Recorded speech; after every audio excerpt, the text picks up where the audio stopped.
that the people support their army and government is absolutely true. Whatever you hear in the corporate media is the complete opposite. And on that note, what you hear in the corporate media, and I will name them, BBC, Guardian, New York Times, etc., on Aleppo is also opposite of reality.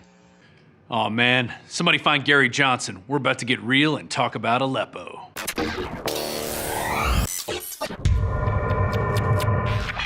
Today in the news, it came out that the Syrian Army had liberated the city of Aleppo and was going around systematically killing people in the streets, namely civilians. Now, I'm going to talk about this story, and I'm going to provide some sources here as to why I think this is not true and why we should not believe the reports coming from the Western media.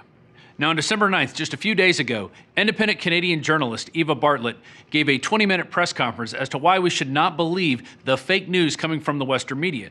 But why should we believe her? What are her credentials? I've been to Syria 6 times since 2014, 2 of which were with international delegations, and 4 times were independently on a visa I applied for, paid for, and waited for. My trips have been self-funded or fundraised, and I've gone at my own risk and been able to travel freely in the country to areas I wish to travel to. I've been many times to Homs, to Malula, to Latakia, Tartus, Siath, Sweda, and again, Aleppo 4 times. So she has street cred that 99.9% of other reporters don't have. She's actually boots on the ground, getting the real story from the people, watching events unfold. And she covered a lot of topics in her press conference, one of which was the ceasefires and why they don't work. Here's what she had to say. There is no faith that any of the parties that the U.S. and Western leaders who have funded these terrorists, there's no faith that they can actually control the terrorists and get them to adhere to a ceasefire. And the people of Aleppo want Aleppo to be completely freed. And the last ceasefire in September was from the very start negated by 20 main terrorist factions who declared they were not going to participate, and from the very beginning violated the ceasefire over 300 times during the duration of the ceasefire. And not only these terrorist factions, while the Syrians and while the Russians adhered to the tenets of the ceasefire, but the American-led coalition itself violated the ceasefire by targeting Syrian army positions in Deir ez-Zor, killing at least 83 Syrian soldiers in a prolonged attack that lasted nearly 1 hour and which enabled ISIS to overtake that position. Next, she implicated the so-called Free Syrian Army into a massive amount of human rights abuses, including executions, hoarding food, oppression of the citizens, blowing up hospitals. Here's just a few of the things she had to say. 2012 has been inhabited by different terrorist factions, among them Al-Nusra, among them the so-called Free Syrian Army, which has committed the same heinous acts of terrorism as Al-Nusra, as ISIS, as Ahrar al-Sham, as Nuruddin al-Zinki, which beheaded a 12-year-old Palestinian child and somehow is still deemed moderate. Since 2012, these areas of Aleppo, which have now recently been freed, their occupation by these terrorist factions has meant the greater Aleppo, the 1.5 million plus population of greater Aleppo, have suffered sieges denying them food and medicine. They've suffered for years a want of electricity and water, and they've suffered daily bombardment by these terrorists of mortars, of gas canister bombs, which are improvised and made locally, of water heater bombs, which are even more powerful and can level floors of entire buildings, of conventional weapons like Grad rockets supplied by the West, and etc. The terrorists that declare themselves liberators of Syria do not want people to leave. They've been holding civilians hostage. And if you're following reports that are not BBC and that are not New York Times, you will see countless testimonies of civilians, of the 100,000 civilians who've been liberated the last week, saying, thank God for the Syrian Arab Army that liberated us, and the terrorists were hoarding food, they were preventing us from having food. This is all documented. One of the myths that have been about Aleppo and Syria in general have been that the Syrian government and army are starving the population. Again, I refer to testimonies of people, even people I met with in November. I met with a family of displaced people from Al-Halak, which is north of Bustan al-Pasha, which was an area, both areas occupied by terrorists. At that time, when I met them on November 10th, he told me that they had fled along with about 40 others on about 20 days prior, and that they had tried twice prior to flee, but they were prevented violently so from doing so by the terrorists that inhabited those areas. This is the case. These are the testimonies coming out of Aleppo now. People saying, we tried to flee, they wouldn't let us, they shot at us. There are also videos showing people who did manage to flee coming under fire and the Syrian army actually protecting them, acting as human shields. So that's to say that what we've been hearing in the corporate media is not depicting an accurate image of what's happening in Aleppo. The corporate media is saying that the Syrian army is attacking people, and until today, the corporate media is maintaining this, even though the exact opposite is true. Now, remember the chemical weapons that our mainstream media told us that Assad was using on his people, but then we found video of the Free Syrian Army and others using them in actuality, so of course it was a fake story. Well, here's just another source, here's just another piece of evidence that proves we were right all along. Also documented are that areas in these areas occupied by terrorists, including a school, were housing chemicals used to make chemical weapons. And you could see also the gas canisters that were used to make explosive gas canister bombs. In fact, even when I was in Leyramun, we saw a factory in one of the buildings that was used to make gas canister bombs. In Leyramun, we also saw evidence of the so-called Free Syrian Army that some people say doesn't exist anymore. The 16th Brigades was active there. They had a cell underground, 3 stories below, that was perfectly intact in spite of aerial bombings above ground. And I make this point because people talk about the destruction in Aleppo as if the physical destruction matters. It's the people that the Syrian government and the Syrian people care about. And the destruction in areas occupied by terrorists occurs because the terrorists are bunkering below ground, come up above ground, fire their bombs on civilian populations, and go back below ground. Also, the mainstream media has reported numerous times that Russia has blown up hospitals all over Aleppo and that they're committing tons of human rights abuses. Well, here's the actual skinny from the boots on the ground, Eva Bartlett, Canadian independent journalist. Hospitals have been attacked. Well, this media is referring to the pockets of Aleppo that were occupied by terrorists. And they have manufactured stories, and I can give you a precise account. In April of this year, there was a hospital called the Al-Quds Hospital, which in a concerted effort, all media said was attacked and targeted and badly damaged by either the Syrians or the Russians. In fact, the Russians had satellite imagery showing that this hospital was in the same shape that it was in October 2015. No difference. Therefore, it was not attacked.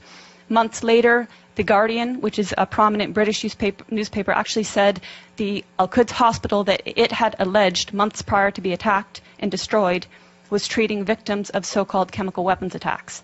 So even the media that is lying is inconsistent in their lies. But there have been hospitals attacked. I went to the Al-Dabit Hospital, which is in Aleppo City. It's a maternity hospital. It was attacked on May 3rd, and 3 women were killed. You would think this would be something raised at the UN or by so-called human rights groups, but it was not. In December 2013, the Kindi Hospital was attacked and destroyed. It was the largest and best cancer treatment hospital in the Middle East. It was destroyed by al-Nusra terrorist truck bombings. And in fact, in recent media reports on Aleppo, again alleging Syrian or Russian strikes on hospitals, Fox News actually had the audacity to use a photo of Al-Kindi Hospital and allege that this is in eastern areas of Aleppo and that this hospital had been attacked by Syrian or Russian strikes. This goes to show how much the media has been lying from the very beginning about Syria and continues to lie. So it wasn't the Russians, it was actually the terrorists using truck bombs. At the end of her press conference, she opened it up for questions, and one Dutch journalist asked her why she was calling the Western media liars. She asked him to name one Western-backed humanitarian organization that's in Syria. There are none. These organizations are relying on the Syrian Observatory for Human Rights, which is based in Coventry, UK, and which is one man. Coincidentally, this is the same Syrian Observatory for Human Rights that just said every hour butcheries are carried out concerning executions of civilians being done by the Syrian army. Makes you wonder, doesn't it? You really have to admire this reporter going into a war zone with no protection, with little resources, and really putting the boots on the ground and getting the straight story out so we don't have to rely on this continual fake news coming out of the Western media. Now, one final note on Russia. It just came out today. Obama crushes conspiracy. No evidence that Russia tampered with votes in election. This is something we've been saying all along. He said, we were frankly more concerned in the run-up to the election to the possibilities of vote tampering, which we did not see any evidence of, he said, and we are confident that we can guard against it. So there it is. Somebody needs to send a giant crow to Keith Olbermann because you know what? That man's going to be hungry. This has been Rob Dew reporting for Infowars.com and Infowars Nightly News. We are at war with Russia. Or perhaps more correctly, we have lost a war with Russia without a battle. We are no longer a sovereign nation. We are no longer a democracy. We are no longer a free people. We are the victims of a bloodless coup. So far, a bloodless coup.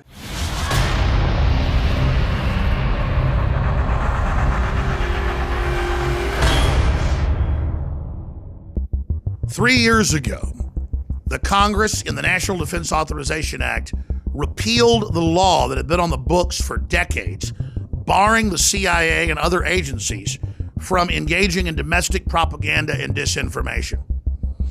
Over the weekend, they passed the Countering Disinformation and Propaganda Act that funds $160+ million to this new organization that will, quote, discover and counter with its own disinformation alternative media that they dub fake news.